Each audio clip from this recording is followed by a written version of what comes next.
Hola, ¿qué tal? ¿Cómo están? Bienvenidos a un episodio más de Podcast Confidencial HN. Gracias por estar con nosotros y disfrutar y compartir un espacio más para el análisis, para los comentarios, para ver el rumbo en el que estamos y para dónde vamos y por qué no de dónde venimos, aunque ya es de todos conocimiento. Hoy nos va a acompañar el abogado Jaime Rodríguez, abogado penalista muy conocedor, muy empapado de la situación que estamos viviendo en el país en varios temas que los vamos a estar aquí analizando para que ustedes también estén enterados. Gracias, abogado, por acompañarnos a Podcast Confidencial HN.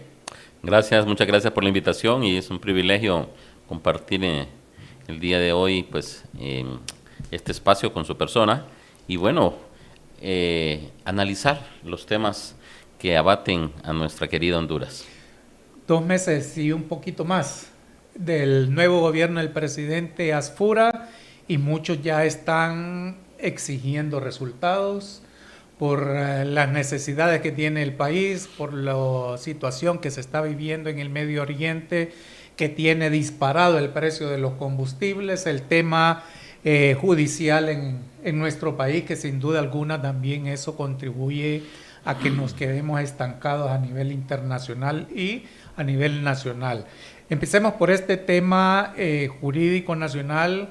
Antes de Semana Santa se dio la separación de la presidenta de la Corte Suprema de Justicia, Rebeca Raquel Obando, no así como magistrada de la Corte Suprema de Justicia, pero mucha gente quedó extrañada de eso. Usted como abogado, como litigante, como empapado de lo que ocurre en la Corte Suprema, ¿cómo vio esta jugada política, como le están empezando a llamar algunos? Bueno, lo que sucedió en la semana previa a la Semana Santa, algo que créame que creo que la mayoría del pueblo hondureño no lo esperábamos, fue una semana bastante ajetreada. Lo que fue el procedimiento o el juicio político en relación al ex fiscal general, pues sí causó extrañeza porque el desarrollo de esa audiencia desde el punto de vista procesal no es lo esperado. Quedó evidenciada muchas falencias, tanto de la comisión como la inexperiencia del mismo fiscal. Como abogado que he ejercido, quedó evidenciado que prácticamente toda la comisión, que era integrada en su mayoría, por no decir la totalidad, por abogados, dejaron mucho que desear. Y sobre todo el fiscal, que se presume que debería ser una persona con experiencia, con capacidad, ya con callo, por así decirlo, desde el punto de vista procesal, quedó en evidencia de que no lo tenía. De entrada, él debió haber puesto límites y decirle, por favor, miembros, háganme preguntas puntuales y correctas. ¿Qué, cómo, cuándo, dónde? Eso es como se desarrolla un interrogatorio. Eso es lo normal, eso es lo correcto. Pero ese tipo de interrogatorio cerrado, y un interrogatorio cerrado es el que va dirigido a que su respuesta sea un sí o un no. Eso no es correcto. Eso no es admisible dentro de lo que es un procedimiento ya en los estrados judiciales. Haciendo la aclaración que obviamente esto es un juicio político y tiene más de político que de juicio. No obstante, no es menos cierto que el fiscal general perfectamente pudo haber ido acompañado de un abogado, de un asesor con experiencia que le dijese qué decir, qué no decir.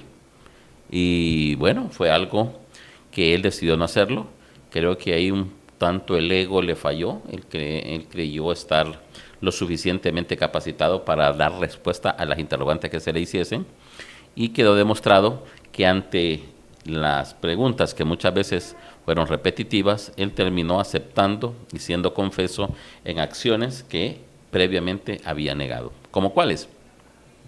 El hecho de aceptar con hidalguía que el Ministerio Público no cuenta con un software, que es una herramienta tecnológica cara, costosa, que sirve o permite que el personal técnico del Ministerio Público pueda tener la certeza de entregarle un documento al fiscal general o a cualquier otro fiscal y decirle, esta pericia tiene todas las formalidades, es confiable y está bien hecha. Estamos en tiempo de picapiedras. Prácticamente, él al final terminó reconociendo que había metido las de caminar. Dijo claramente que el Ministerio Público no tenía software, pero aceptó que él había salido en una conferencia de prensa mostrando precisamente ese tipo de herramientas y aseverando de que eran confiables, que habían sido obtenidas de manera correcta, algo que tampoco es cierto. Ahí no hubo cadena de custodia. La certeza, la confiabilidad que debe de haber en lo que es la recolección de una prueba no existió y quedó evidenciado que él, por acción o por omisión, se prestó a lo que era una estrategia política. Ese tema del fiscal ahí murió. No va a haber persecución, no va a haber nada de abuso. Hay que tener bien claro, para que el pueblo entienda, que esa comisión que lo estuvo interrogando a él y a 7 testigos, ojo, que hay algo bien interesante, 7 testigos que fueron a dar su declaración sobre varios aspectos y que llevaban la documentación. Aquí están las pruebas de lo que el fiscal general hizo en mi contra. O sea, no solo fueron los dichos de estas personas, sino que esos dichos fueron respaldados con documentación. ¿Qué debe de hacer o qué hizo, me imagino, a estas alturas ya esta comisión? Elaborar un informe, y en ese informe debe de establecerse en la parte final que se le debe de enviar atento a oficio informándole de todo lo acaecido al Ministerio Público, para que sea el Ministerio Público que investigue si esos hechos denunciados son o no constitutivos de delito. ¿Y el recurso que interpuso? Mire, el derecho de petición todo mundo lo tenemos. Es un derecho que lo tutela nuestra Constitución de la República, inclusive el Código Procesal Penal. Uno tiene derecho a pedir. Usted puede pedir el cielo y la tierra. Que se la den es otro tema. Él está haciendo uso de lo que es, me imagino, una estrategia que le han sugerido de agotar todo lo que son los recursos a lo interno de nuestra querida Honduras, sabiendo de que el resultado no le va a ser favorable. Y me imagino que él tiene previsto acudir a organismos internacionales, pero de entrada le veo muy pocas posibilidades. ¿De que lo gane a nivel internacional también? Sí, lo veo muy... Es que lastimosamente aquí se ha vendido la idea de que el Estado de Honduras, todas las demandas que se presentan en contra del pueblo hondureño a nivel internacional las pierde. Eso es falso. Eso es completamente falso. Que hay varios antecedentes de juicios en donde el Estado de Honduras ha sido condenado, claro que es cierto, pero es un porcentaje relativamente bajo en proporción a la cantidad de acciones que se presentan a nivel internacional. Entonces, ¿por qué se tiene esa percepción? Porque obviamente el tema mediático y porque el tema de derechos humanos, el tema de aquellos magistrados que fueron despedidos cuando estaba el señor Juan Orlando Hernández, que después de casi 10 años, al final hubo una condena en contra del Estado de Honduras a favor de estos magistrados y que implicó una indemnización a favor de estos ex magistrados y por ahí un par de casos adicionales. Pero no es que podemos hablar de 20, 30, 50 condenas que haya tenido el Estado de Honduras. Eso tampoco es cierto y debe de quedar bien claro. ¿Y las cuantías? Las cuantías obviamente obedece a una petición que haga. No, es decir, esas 50 que dice usted que puede llegar Honduras a haber perdido esa demanda, ¿en dinero cuánto representa eso? ¿Es más en dinero eso que lo que gana? Obviamente el tema de la cuantía viene a ser considerable porque recordemos que los montos que se establecen no necesariamente es por lo que Honduras es condenado. De igual manera, Honduras tiene la obligación de presentar sus abogados ante todos este tipo de demandas internacionales y por ahí lo que se habla siempre de un perjuicio, debe haber un cálculo. No puedo yo decir que la afectación que tuve por haber sido separado de un cargo, a manera de ejemplo, es de 50 millones. Tengo que Ejemplo, presentar un dato actuarial o un dato respaldado por profesionales en materias contables que me respalden lo que es mi tesis, mi posición, pero no es que lo que yo pida necesariamente obedece a la realidad. Todo puede ir básicamente en relación al salario que una persona devengaba y el tiempo que inclusive puede durar este tipo de procesos a nivel internacional. ¿Qué se puede esperar ahora de este nuevo Ministerio Público? Tengo mis reservas en cuanto al nuevo fiscal. Para empezar, es muy joven. No tiene experiencia en materia procesal penal, al igual que lo era el exfiscal. Si él no se rodea de un par de asesores con experiencia, que pueden ser exfiscales o fiscales actuales, o profesionales independientes con experiencia, por una parte, y dos, si no presiona a las actuales autoridades para que el Ministerio Público sea reforzado económicamente hablando, es muy difícil. Tal y como lo acabamos de hablar, si no se cuenta con un músculo financiero para contratar personal y esas herramientas tecnológicas, ahora los delitos son tecnológicos. Si no se cuenta con herramientas y cada video, cada audio vamos a tener que estarlo mandando a Colombia o a Estados Unidos, eso es cantidad de tiempo y dinero que se pierde, por una parte. Dos, si no se cuenta con suficientes fiscales debidamente capacitados y motivados económicamente, aquí no hay que engañarnos, para que una persona esté realizando bien su trabajo debe tener un salario justo que por lo menos permita cubrir necesidades básicas. Conozco fiscales que ahorita andan ganando cerca de los 100,000 lempiras, que no son muchos, pero la mayoría de fiscales andan por 30, 35,000 y realizando básicamente el mismo trabajo. Con las uñas.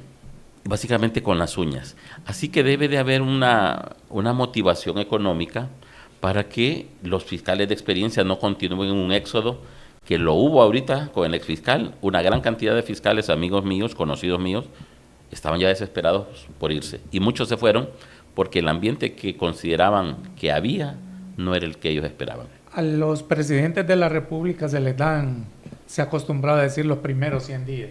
¿Cuánto tiempo se le puede dar al fiscal general para que empiece o se pueda ver ese giro que la población hondureña espera? Aquí hay que tener bien claro lo que le acabo de mencionar. Aquí no es de engañarnos, aquí todo gira en torno del dinero. Una institución bien rectorada, pero sin recursos, es muy difícil. Si no existe la voluntad de la clase política, y hablemos aquí de los diputados, de incluir dentro de ese presupuesto que al día de hoy todavía no ha sido sometido al conocimiento del Congreso Nacional, va a ser muy difícil. Ideas pueden haber, voluntad puede haber, pero sin recursos es muy difícil. Debe de haber, aquí en Tegucigalpa, los fiscales tienen muchas limitantes. Pregúntese usted, ¿y en el interior cómo estarán? Si aquí en Tegucigalpa es donde supuestamente cuentan con las mejores herramientas, con la mejor logística, y muchas veces es bien limitada, ¿qué se puede esperar en fiscalías regionales, como ejemplo en Ocotepeque o en Trujillo? Zonas distantes, ¿qué se puede esperar? En gracias a Dios, ¿qué se puede esperar? Trabajan con las uñas y así es muy difícil. Abogado, el sistema de justicia no solamente el Ministerio Público, la Corte Suprema también tienen que ir de la mano trabajando hombro a hombro. ¿En cuál de los dos sectores siente usted que está más débil la justicia en nuestro país? Es que son instituciones relacionadas, pero obviamente no se puede comparar la cantidad de personal y todo lo que implica la Corte Suprema como un poder del Estado versus el Ministerio Público. Lo que no es menos cierto es que el Poder Judicial se ha quedado rezagado también en el tema tecnológico. Ya no se puede estar hablando de esa mora judicial que cada vez que entra una nueva promoción de magistrados se comprometen a rebajarla, pero se vuelven y se constituyen en promesas. La mora que existe en casi todas las salas, pero máxima en la sala constitucional, es demasiado alta. Por ahí escuchaba un par de colegas hablar de que, ejemplo, en materia penal, una vez que se da un fallo condenatorio, ejemplo, en un tribunal de sentencia no hay corte de apelaciones, sino que de un solo sube ante los magistrados de la sala penal en recurso de casación. Y es por eso que la cantidad de recursos de casación, pongo de ejemplo la sala penal, es enorme, porque ya no está ese filtro que antes existía de las cortes de apelaciones. Eso podría ser una alternativa, nombrar cortes de apelaciones para que conozcan los recursos de casación, a manera de ejemplo. ¿Por qué? Porque simple y sencillamente ya ha quedado evidenciado que los asistentes que tienen todos los magistrados en todas las salas no han dado el resultado esperado. En todas las salas hay asistentes, muy buenos, conozco a muchos de ellos, pero los números, las estadísticas son categóricas y esas no mienten. Por ahí se molestan conmigo cuando hablo de eso, pero es cierto. Esa es una promesa política prácticamente de la mayoría de magistrados cuando llegan, rebajar la mora. Pero es muy difícil bajarla si no hay cambio en la dinámica. Si solo están sometiendo, si solo hay pleno 1 o 2 veces a la semana, y si solo, póngale, tratan 15, 20 expedientes, porque tampoco es que van a conocer de 100 o 200, es muy difícil. ¿Basta con cambiar a la cabeza de ese poder? Yo creo que es un punto de partida. Creo que ella cometió excesos. Vamos a ver este nuevo magistrado presidente de filiación liberal, qué novedades pretende implementar, qué cambios piensa realizar. Porque si viene haciendo lo mismo que hacía la abogada Raquel, pues el resultado va a ser el mismo. Si no hay cambios radicales en las conductas o comportamientos o decisiones que venía teniendo la magistrada presidenta, pues el abogado Warner, no esperemos que vayan a existir cambios. Recordemos que él formó parte de esta Sala de lo Constitucional, que el año pasado tuvo lo que fue la primera parálisis judicial en la historia. Porque ya el pueblo hondureño ya no nos extraña esas parálisis que hay en el legislativo. Eso ya es normal, lastimosamente, ya se ha venido normalizando. Pero en el Poder Judicial nunca se había visto una parálisis judicial, precisamente por un tema de interés político, porque se acercaba las elecciones generales y el partido político en el poder, y digámoslo con nombre y apellido, y a Libre, le interesaba tener el control de la Sala Constitucional. Que no lo logró. Y no lo logró, pero obviamente hicieron su mayor esfuerzo. Y por ahí también hubo acciones de la misma expresidenta que ante la solicitud de que se suspendiese el estado de decepción que estuvo vigente durante años. ¿De decepción? Sí, eso fue una decepción, eso no fue nada que fuese contundente o que viniese a dar resultados. Ella no quiso someterlo a lo que era el Pleno. Manifestó estar enferma. Pero en estos tiempos, estas herramientas ante las que estamos permiten todo ello. Están las sesiones vía Zoom, perfectamente por él. Y ella no lo quiso hacer. Y obviamente le pasó factura. Y yo creo que fueron algunos de los elementos sumatoria de todo. Sí, creo que eso fue parte de las gotas que terminaron llenando el vaso, porque no debió de hacerlo. Para eso inclusive hay otros magistrados integrantes que pudo haber llamado a otro a que la supliese a ella, pero no lo quiso hacer. Los que ya aditas nos pega el sol en estas Honduras y vemos lo que ocurrió en la Corte y en el Ministerio Público, podemos decir que lo que hubo fue repartición. Partido Nacional se queda Ministerio Público, Partido Liberal se queda con la Corte Suprema. Bueno, hay que tener bien claro que ahorita hay un cogobierno. Debido a que el margen de diferencia entre los votos sacados por Narri Tito Fura versus el señor de la televisión fue bien bajo. Y eso permitió que el número de diputados también sea relativamente corto, parejo, entre el Partido Liberal y el Partido Nacional. Llegaron a la conclusión de que si no había una unión, una fusión de ideas y una repartición de cargos, pues no iba a haber la posibilidad de que se gobernase bajo un ambiente relativamente tranquilo. Es por ello que al final el Partido Liberal, o una facción del Partido Liberal, terminó aceptando y recibiendo una buena cantidad de ministerios y otro tipo de instituciones. Así que ha quedado evidenciado que ha habido una negociación que no es nada del otro mundo. En todos los congresos, en todos los países, las negociaciones se dan. Y eso es lo que ha permitido de que haya una mayoría prácticamente superior a la mayoría simple y a la calificada, porque solo entre estas dos fuerzas políticas son 90 votos, con la salvedad que por ahí, con la salvedad que hay un número ahí de diputados que se menciona que tienen motivaciones, ojalá que no sea un tilín, y bueno, ojalá pues que única y exclusivamente obedezca a un tema de que andan buscando su cuota de poder, que es entendible, también no es nada del otro mundo, pero ojalá que estos diputados que están ahora mostrando oposición y que tácitamente se convierten en votos de libre, analicen y tengan bien claro de que su posición les pasará factura. Y a menos que den una explicación creíble y contundente al pueblo hondureño, el día de las elecciones, este tipo de acciones, de ahora condicionar su voto ante un tema que generó repudio, le va a pasar factura. Que estamos hablando juicio político para el magistrado el consejero del Consejo Nacional Electoral, Marlon Ochoa. Estamos hablando Mario Morazán y suplentes de ambas instituciones. Se hablaba también de unos magistrados de la Corte Suprema. En su momento dado se habló de la abogada Marlina, pero no he vuelto a escuchar nada en relación a ella.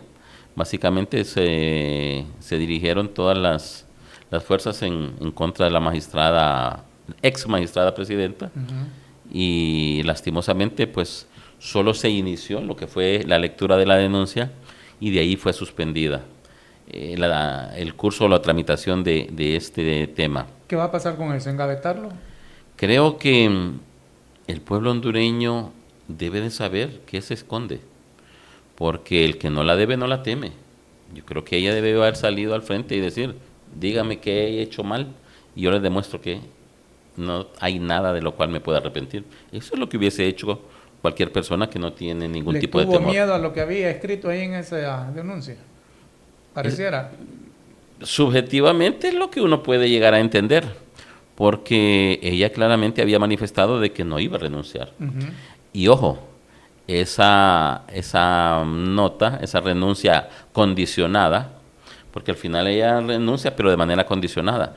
Renuncio para la presidencia, pero es que los diputados en su momento dado no la escogieron como magistrada presidenta, la escogieron como magistrada, una de 15. Correcto. A lo interno de los 15 magistrados es que la escogieron a ella en la teoría, aunque en la práctica uno ya sabe que... ¿Se hizo al revés entonces para removerla de la presidencia? Para mí hubo ahí una mala praxis jurídica y lo que queda evidenciado es que pasó de zapato a caíte.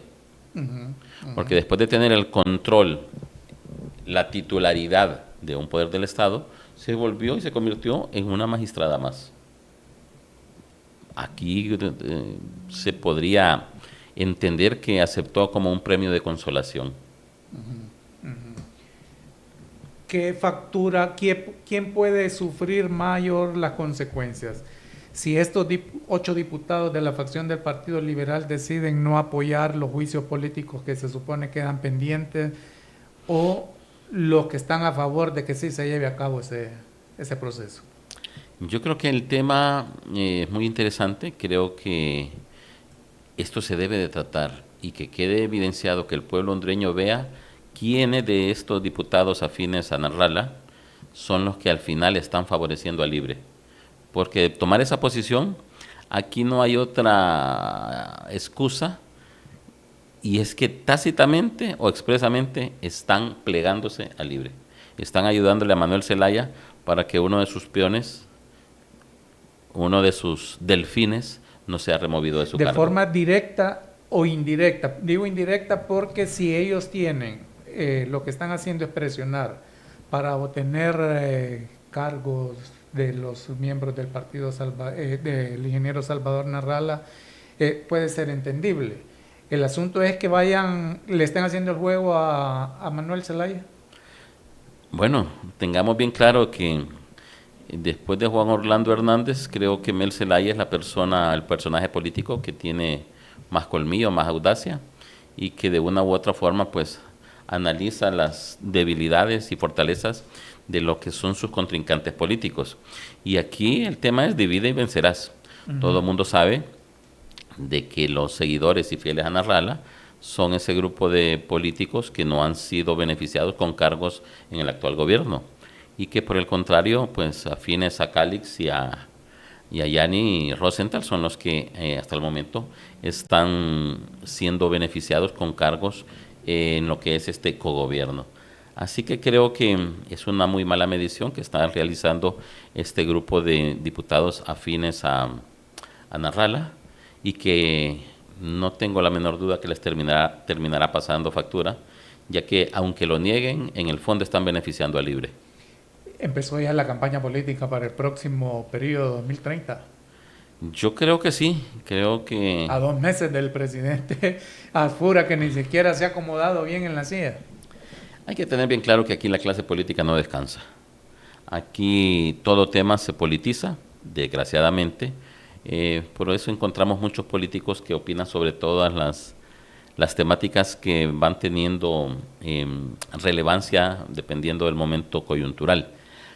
Y hay que tener bien claro que hay 2 candidatos fuertes, que ya desde ahorita se sabe que están corriendo ya por lo que es suceder al señor Narri Titafura. 2 candidatos fuertes de los 2 partidos de los 2 partidos fuertes tradicionales. Y estamos hablando básicamente de Tommy Sabrando y del señor Calix. Hay que tener bien claro que los 2 son diputados, los 2 manejan. ¿Más Calix que a Salvador? Ya Salvador, yo creo que ya prácticamente es casi un cohete quemado. Ya él ya no goza de credibilidad. Yo creo que ya su momento político ya le pasó. Obviamente no hay nada escrito en política. Creo que tiene como consuelo al gallo colorado, al señor Reina, que participó en muchos más procesos electorales, pero la realidad era otra. Creo que el señor Narrala ha cometido muchos hierros y el ego que tiene pues no le permitiría o no le permite el avanzar en lo que es la política aquí en nuestra querida Honduras. Y a don Ascona no le da tampoco posibilidades. No ni le a veo. Eduardo Maldonado. Yo creo que tanto el señor Ascona está muy cómodo con sus empresas, él es un empresario exitoso, y el señor Maldonado de igual manera es un profesional del periodismo que ha tenido un crecimiento económico enorme. No creo que sea lógico o sensato que él pierda la comodidad, la tranquilidad en su vida por someterse a un proceso electoral en donde lastimosamente ahora la política hondureña se ha desnaturalizado y en donde las ofensas y el sacarle la vida privada a los candidatos y a su familia se ha vuelto algo prácticamente normal. No creo que muchas personas con buen perfil piensen o consideren el someterse a eso. ¿Qué va a pasar con las reformas electorales, de darse todo esto? ¿Segunda vuelta? ¿O se quedó eso solamente en sueños y en peticiones al calor del proceso electoral anterior? Esos temas electorales precisamente son temas políticos, eminentemente políticos. Cuando Libre estaba en la llanura, en la vila inhóspita llanura, hablaba mucho sobre esos temas y de entrada recuerdo que nombraron a Russell Tomé como el presidente de la comisión sobre reformas electorales. Y de entrada habló que ya tenía un proyecto y que no sé qué y que no sé cuánto. Y al final no hizo nada. Por ahí el Partido Nacional, siendo oposición, también ha hablado de lo mismo. Pero el problema está que la clase política, cuando es oposición, enarbolan temas políticos como temas que van a ser objeto de cambio. Pero ya al estar en el poder no lo suelen hacer porque no les conviene. El tema de la segunda vuelta sí es un tema interesante, pero creo que hay más temas importantes que se deben de analizar. ¿A los 2 partidos tradicionales esos temas? Yo veo muy difícil de que los 2 partidos tradicionales le permitan un espacio a lo que es Libre. Libre tuvo una caída estrepitosa después de tener 1.700.000 1,000 votos en el momento de ese proceso electoral que lo llevó al poder. En este último proceso perdieron cerca de 1,000,000 de votos. Y por ahí, después de tener 50 votos, quedaron en 35, perdieron 15. De igual manera, perdieron alcaldías. Y están muy cercanos a perder lo que son representantes en instituciones electorales. Así que creo que... No, y súmele. Perdieron la presidencia de la Corte, perdieron la Fuerzas Ministerio Armadas. Público, perdieron Fuerzas Armadas, La policía. la policía. Claro, eso es una... Prácticamente perdieron todo. Todo 4, como se dice en el ambiente de jugadores de cartas. Yo veo muy difícil esa posición del Libre.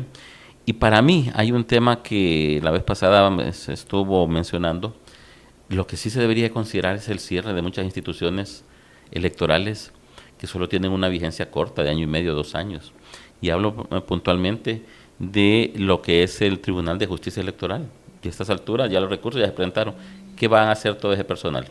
¿Y qué dice de la El unidad de fiscalización de política limpia? Eso no sirve. Eso es un elefante blanco. Lo único que sirve es para tener enchambados a una gran cantidad de políticos, e inclusive el CNE. Póngalo a trabajar 2 años. 2 años son los que deberían de trabajar, y los otros 2 años debería de estar suspendidos todos sus empleados, porque no hacen nada. Tal vez por ahí apoyar las elecciones del colegio de abogados, las elecciones del colegio médico, pero son cosas que poco o nada tienen de incidencia. Pero de ahí ese tipo de empleados durante una buena cantidad de tiempo están becados. Esa reforma y esa petición que está haciendo debe hacerse antes que se termine, al menos públicamente, el maridaje Partido Liberal, Partido Nacional, antes que inicien campaña política. Bueno, ahorita es un momento interesante, ya que las actuales autoridades han hablado de la fusión de algunas instituciones y el cierre de otras. Todo para bajar esa enorme cantidad de burócratas. Y ese sería un momento perfecto para incluir esas instituciones. Porque se ha hablado mucho del tema de el desempleo que se debería de generar para que entrasen los políticos del partido político en el poder. Pero para ello yo soy del criterio que, siendo que se ha visto que hay muchas personas paracaidistas, esas personas no solo no se le debe de realizar su pago, se le debe de investigar y que demuestren qué hacían durante todo este tiempo atrás. ¿Al que le contrató también? Claro, claro, a ambas personas, lejos de que aparezcan ahí queriendo demandar al Estado de Honduras por haber sido paraca, que demuestren, bueno, cuál era su oficina, qué hizo usted, a qué horas entraba, a qué horas salía, muéstreme con resultados qué hizo. No que yo trabajaba en casa, pero ¿qué hacía? ¿Quién lo contrató? ¿Cuánto ganaba? Y esas personas, lejos de estar pretendiendo demandar al Estado de Honduras, el Estado de Honduras las debería de procesar y acusar, porque prácticamente defraudaron, cometieron fraude en contra de las arcas del Estado de Honduras. Pero no solamente del gobierno anterior, también de anteriores. Claro. Hay mucha gente que tiene demandas ahí que ya tienen 4, 6, 8 años. Es que el problema está de que en su momento dado se había satanizado el accionar de abogados que ejercemos en materia penal. Pero ha quedado descubierto que los abogados que ejercen en materia laboral, obviamente no todos, pero una buena cantidad de ellos, se han vuelto pero súper recontra mega millonarios producto de demandas en contra del Estado de Honduras, porque lo que hacen es dilatar al máximo la finalización de los procesos por el tema de los salarios caídos, una figura que debe tener un techo. A mí un abogado me decía que parte de la jugada de esos abogados es que le compraban la demanda que hacía un grupo de trabajadores y les decía, aquí está, yo les pago las prestaciones y déjenme que yo voy a pelear por ellas y yo voy a presentar los recursos y yo me voy a arreglar al final. Sí, efectivamente han habido muchos abogados que le dicen al empleado, al despedido, que se van a sacrificar y que les van a ayudar. ¿Cuánto le salió su cálculo de prestaciones? No, a mí solo me salió 100,000. Mire, em, para que vea que me cae bien, le voy a ayudar, le voy a dar 80. Y yo me la voy a rifar, voy a correr el riesgo. Obviamente una persona desempleada, de manera inmediata le dice, sí, démelo. Ujú, ujú. Pero obviamente después esta demanda, con el paso de los años, convierte fácilmente en 2 3 millones. 2 3 millones que perfectamente podía haber percibido esa persona que en su momento dado fue despedido de un puesto público o privado. Y por ahí hay mucha tela que cortar. Ya hablando sobre el accionar del presidente Asfura, ¿cómo ve estos 2 meses y un poquito más ese accionar? ¿Lo ve dinámico? ¿Lo ve lento? ¿Cómo es que se está presentando? Yo creo que la racha ha tenido un frenón. Creo que el dinamismo que le hemos conocido al señor Narri Tito Asfura se ha visto un tanto limitado. Obviamente hay que tener claro de que, como decía Roberto Suazo Córdoba, gobernar es cosa seria. La situación económica no es nada fácil y aquí el tema no es de engañarnos. Aquí con dinero es que se dinamiza la economía y podríamos ver cambios. Pero no hay presupuesto. Ese es un grave problema que hay y lastimosamente considero que antes de haber sometido el tema de los juicios políticos se le debió haber dado prioridad al presupuesto. Ujú. Tengo conocimiento de instituciones del Estado en donde antes de Semana Santa ya tenían prácticamente 2 meses que no se les pagaban. Y por un tema básicamente del presupuesto. Y bueno, si no hay un presupuesto es muy difícil. Y para mí lo que se debió haber hecho es trabajar con el último presupuesto que estaba vigente y sobre la marcha hacer correcciones. Pero creo que el tiempo va avanzando. Creo que 100 días es lo que el pueblo hondureño espera para ver resultados o avances y el tiempo ha avanzado y lo único bueno, para mí lo más destacado que se puede ver o resaltar del accionar del señor Narri Tito Asfura es el acercamiento que ha tenido con el presidente de los Estados Unidos de Norteamérica. Creo que es un punto interesante, algo que se debe de maximizar, que se debe sacar el mayor provecho, ver de qué manera Honduras obtiene beneficios, tanto económicos como sociales, porque entre tanto siga este tema de ese conflicto bélico, el tema de los combustibles afecta a todo lo que es la canasta básica y a todo lo que es la economía, tanto nuestra, la hondureña, como la mundial. Así que creo que por ahí ha tenido mala suerte en ese aspecto de que llegar al gobierno, encontrar un gobierno en las latas, quebrado, saqueado, y abonado a ello, a los días sucede este hecho, un factor exógeno que no podemos incidir en lo más mínimo, porque el accionar del presidente estadounidense nadie lo puede prever. Errático también. Créame que hay una posición, un descontento en Estados Unidos fuerte por esas posiciones de él, pero él es un tipo autoritario. Abogado, el gobierno anterior se le señalaba que se habían puesto en lugares delicados en el país a personas que no tenían capacidad. Muchos decían y lo habían agarrado de que era mi primera chamba. ¿Cómo ve el gabinete que tiene conformado hasta el momento, porque no está en su totalidad? ¿Cómo lo ve los nombramientos que hizo el presidente Apura? Mire, ese es un tema súper interesante. De entrada, pues se le ha cuestionado al señor Narri Tito Asfura, que por ahí han aparecido un par de familias que cuentan con más de 2, 3 miembros en puestos importantes en lo que es el actual gobierno.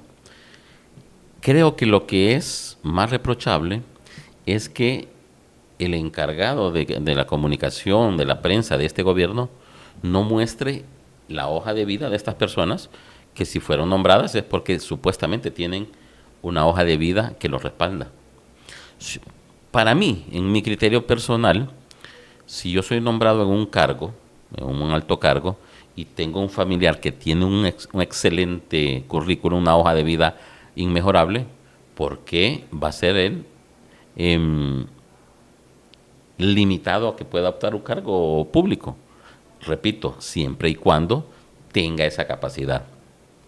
Por ahí creo que es un tema en donde el actual gobierno tuvo muchos hierros en cuanto al encargado de manejar la comunicación, y creo que por ahí va este actual gobierno con el jefe de prensa o de comunicación, no sé cómo se le llamará.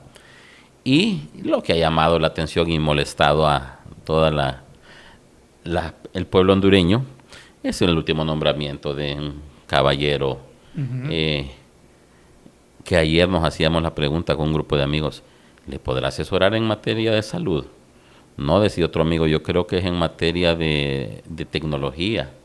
Otro por ahí decía, no, es que es un asesor jurídico. ¿Y de quién hablamos? Y del señor Ponce. Marvin Ponce. Eso se ve como una ofensa al pueblo hondureño, una ofensa a esa gran cantidad de hondureños que tienen maestrías, que tienen doctorados, que tienen vasta experiencia y que no han sido tomados en cuenta por este gobierno. Pero es ¿En qué podrá asesorar este señor al señor Narretito Fura? ¿En qué temática? el presidente Hernández lo tenía de asesor también. Sí, pero si usted cometió un error toda su vida, no porque usted lo cometió, yo lo voy a seguir cometiendo. Eso era algo que se le criticó, que se le reprochaba al señor Juan Orlando, el tener a una persona como este caballero, que yo no tengo nada en contra de él. Le pero resta más Marvin que lo que le pueda sumar. por favor, es un señor que deja mucho que desear, y el tema es en qué puede asesorar, en qué puede abonar o ayudar a lo que es toma de decisiones. Obviamente que tiene derecho a un trabajo, sí, pero que busque la empresa privada o que se vuelva un emprendedor, pero que el pueblo hondureño tenga que estarle pagando salarios a un asesor como este caballero, eso se convierte en algo que sí creo que no es correcto. Creo que ese es un craso error que está cometiendo nuestro presidente. Que esté al frente de la Secretaría de Salud, que es una de las más delicadas que hay en el país. Lo que pasa es que el señor Narretito Fura, por lo que he tenido conocimiento, no soy amigo de él, muy pocas veces lo he saludado, es un tipo hiperactivo. Él es una persona que poco duerme, que casi no descansa, y obviamente es un tema de promesa de campaña, pero creo que los resultados a corto plazo no se han visto, pero repito, es por el tema económico. Entre tanto no esté aprobado el presupuesto y que no haya un derrame económico, es muy difícil ver buenos resultados. Entonces sí se hizo al revés el asunto, como lo acaba de mencionar, que primero debió de aprobarse el presupuesto antes que los juicios políticos. Es que creo, en este sentido, porque debo de decirlo, creo que se pusieron a trabajar para un presupuesto a la medida de lo que es las exigencias o lo que se piensa por parte de este gobierno, pero entre tanto ha ido transcurriendo mucho el tiempo. Bueno, de hecho hay un actual diputado que fue ministro de Finanzas y creo que de una u otra forma debería de manejar con relativa facilidad, con relativa, no que sea fácil, el tema del presupuesto. Pero el tiempo va avanzando y vamos a llegar a 3 meses y no está aprobado el presupuesto. Oí por ahí que supuestamente en esta semana llegaría al Congreso Nacional, pero de ahí debe ser sometido a todo lo que es el conocimiento del Pleno. Un abogado como ministro de Finanzas. Bueno, habrá que ver si tiene algún tipo de conocimientos adicionales, pero de entrada no creo que sea el mejor perfil. No he visto la hoja de vida del abogado Hércules, pero bueno, si no tiene la suficiente experiencia, por lo menos esperaría que se haya asesorado de un par de profesionales en materia contable que tengan vasta experiencia para que le digan qué camino seguir. Porque a la hora y la hora, el problema no es tanto el no manejar un tema, el problema es no aceptar el desconocimiento de una materia y rodearse de personas o profesionales que le puedan facilitar el camino a cualquier ministro. ¿Y por qué no decir abogado al presidente cuando lo nombra, cuando le ofrece? Mire, presidente, yo en este puesto no creo que le sirva mucho, yo le puedo servir en este y otro. Lastimosamente es un tema de la personalidad de cada quien. Yo creo que uno debe tener la suficiente hidalguía de reconocer las limitantes que uno tiene. Yo no me podría dar a la tarea de ocupar su puesto como conductor o director de programas de esta naturaleza si no he sido preparado, no he estudiado o no me gusta lo que usted hace, y viceversa. Uno debe tener esa hidalguía de decir no puedo o no me gusta o no estoy capacitado. Lastimosamente, la mayoría, no todos, porque siempre hay excepciones a la regla, de personas cuando son llamadas, pues aceptan lo que les ofrezcan y considero que en ese sentido, con las excepciones del caso, no es lo correcto, porque al final quien sale dañado es el pueblo hondureño. Hemos estado viendo en las últimos, bueno, en lo que va del año, un aumento en cuanto a la violencia que pareciera estar siendo dirigido, manipulado no en cuanto a las estadísticas, sino que esas muertes llevan dedicatoria para poder poner en mal el tema de seguridad.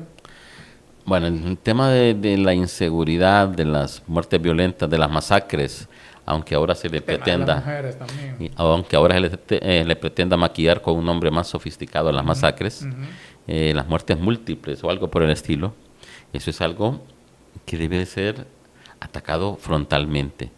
Esperaría que las nuevas autoridades que tienen experiencia, porque han sido policías que han llegado a los más altos niveles, estén considerando hacer algo diferente. En el gobierno anterior siempre hablaban de disminución, pero los asesinatos y la percepción era otra. Así que si no se ven acciones diferentes, no esperemos que vamos a ver cambios. De todos he sabido que años atrás se compraron unas tales mambas que después servían para andar prácticamente haciendo compras en el súper, algo que no tenía mayor trascendencia. Un equipo de fútbol. Patrocinar un equipo de fútbol, por ahí comprar helicópteros para que anden los funcionarios yendo a sus domicilios. O sea, decisiones erradas. Lastimosamente, el ex jefe de la policía, el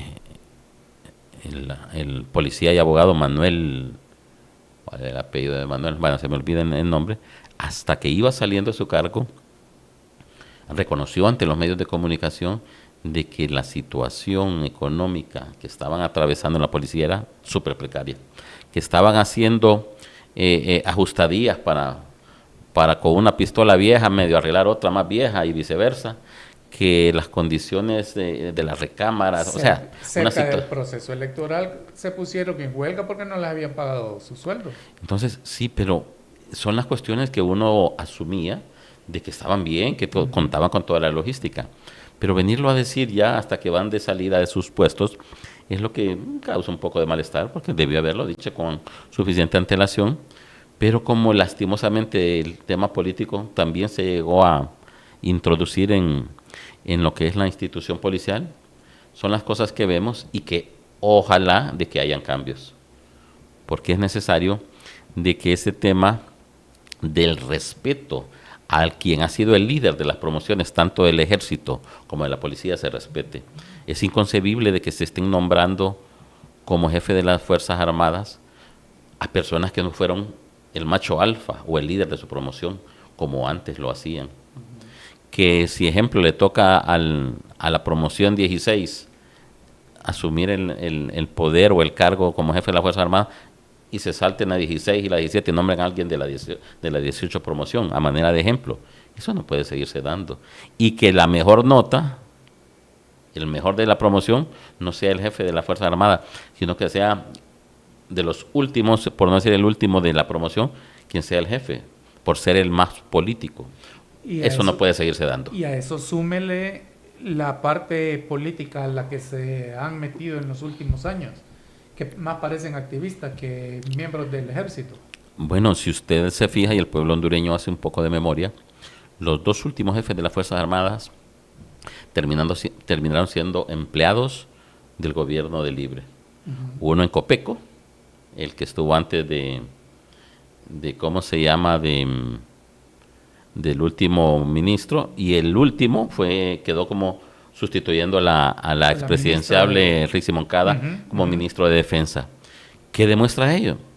Que les pidieron que hicieran X o Y acción y que después iban a ser premiados o beneficiados con cargos públicos en donde obviamente hay beneficios económicos interesantes. A propósito de eso, ¿qué va a pasar también con el ex jefe de las Fuerzas Armadas? Del jefe del Estado Mayor Conjunto, Roosevelt Hernández. Bueno, tiene un proceso.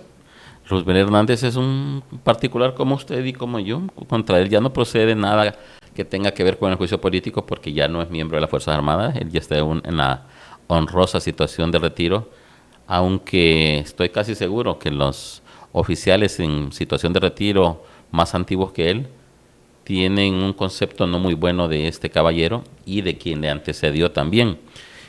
Y cualquier acción que hayan realizado ahora se puede presentar de manera libre y directa ante el Ministerio Público. Pero no solo es que que se debe presentar, ya se presentaron al igual que al exfiscal Joel Zelaya. Hubo sendas denuncias en el Ministerio Público en contra de los dos. ¿Se terminan esos procesos? Bueno, aquí es un tema interesante, ya que el nuevo fiscal general debe de entrar con una posición clara, firme, de investigar todo. Ojalá que él no vuelva a caer en ese juego que cayó el ex fiscal de persecuciones o investigaciones selectivas. Aquí todo el que haya delinquido debe pagar, ya sea del Partido Nacional, del Partido Liberal, del Libre, inclusive de la Democracia Cristiana, del PINU, o de cualquiera de esos partidos minúsculos que nunca crecieron. Bonsai. De cualquier partido político o no, quien haya delinquido debe pagar. Y aquí nunca más se debe de dar esos pactos de impunidad. Para el que ha delinquido, ni perdón ni olvido. Ya estamos en la recta final, abogado. Honduras ya no puede seguir esperando un presidente activo, proactivo y que le brinde soluciones. Podemos ver a futuro, sin querer ser pitonizos, y ver que el presidente Asfura se va a centrar, aunque sea en un tema, como ocurrió en El Salvador, en el tema de seguridad. Aquí en el país el presidente Asfura se puede centrar en un tema, ya sea el económico, el de seguridad, el de salud pública. ¿Cuál debería de ser donde se debe concentrar el presidente? Mire, ver que mucho abarca, poco aprieta. Correcto. Creo que él debería tener bien claro y por lo menos de entrada ha manifestado su interés marcado por el tema de salud. Obviamente es un tema muy interesante, muy necesario y repito, muy enredado. Enredadísimo. Claro. Hay muchos intereses económicos de por medio. Creo que si él atendía ese ejemplo, el tema de la construcción, de poner a Honduras en otra situación diferente con el tema de construcción de carreteras, ese proyecto de progreso hasta Trujillo, si lo llega a perfeccionar, creo que sería un golazo. Pero que lo llegue a perfeccionar de entrada. Una calle de alivio de aquí de Tegucigalpa hacia la zona sur y un par de situaciones puntuales, pero que no pretenda arreglarlo todo. Eso de construcción, hombre. Sí, y entonces el problema está que si hablamos de esos dos temas no podemos dejar atrás el tema del tema de la seguridad, porque también nos abate, nos golpea mucho el tema de la inseguridad, el tema económico. El problema es que todos son temas relacionados. Pero el tema de la salud sí creo que ojalá que le brinde una atención especial, porque sin la salud y ojo, sin la educación, porque tampoco la podemos dejar a un lado. Es que tenemos tantos problemas, pero sí, es que tener usted rankeado cuál es más importante que el otro es bien difícil, porque pero la educación no le puede solucionar otros temas como de salud, que la gente tenga mayor recursos y pueda hacer un poco de esfuerzo, ir a una clínica privada, puede tener pero es que es algo bien subjetivo, porque el tema también fuerte es la generación de empleo, porque si usted no tiene empleo, obviamente no va a poder comprar sus alimentos, por lo menos lo básico. Si no tiene sus alimentos, se va a enfermar, y si se enferma, ¿dónde va a ir? O sea, para mí, y obviamente en ese sentido sí creo que se han tomado buenas políticas a nivel económico. El presidente del Banco Central es un muchacho joven pero muy dinámico. Creo que sí se tomaron decisiones importantes como el volver al CEADI, es una decisión importantísima, y por ahí ver la forma de atraer inversión. Si no hay inversión es muy difícil de que pueda haber una mejoría económicamente.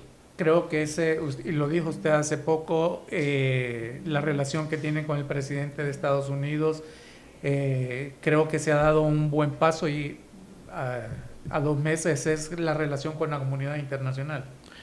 Sí, creo que el señor Narritito Azura ha demostrado de entrada su disposición para no tener esas posiciones cerradas con X o Y sector de países que tienen un tipo de mentalidad. Eh, Vi con buenos ojos su acercamiento con la comunidad judía, sabiendo que él es de origen palestino, algo que me llamó la atención y digo, qué bueno esa madurez que él tiene. Apertura. Sí, es una apertura, pensé de que él iba a ser cerrado, pero no, ha tenido una posición muy madura, muy sensata, no estaba pensando en lo que es su mentalidad o su cultura religiosa. De igual manera he visto una posición con los chinos, porque todo el mundo asumía de que se iba a cortar relaciones con los chinos y que íbamos a retomar relaciones con China, Taiwán. Pero no, él ha tenido una posición más amplia, más civilizada, más sensata, y eso es bueno, porque tampoco podemos convertirnos en enemigos de otros países. Y ese es el estilo de él.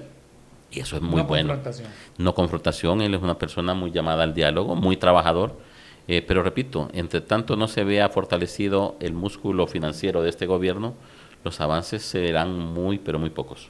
Abogado, gracias por habernos acompañado en este podcast Confidencial HN. Muy interesante la postura, las opiniones que tiene de los 2 meses y un poquito más y un cachito más que lleva el presidente Narri Juan Asfura, y hay que darle un poco más de tiempo.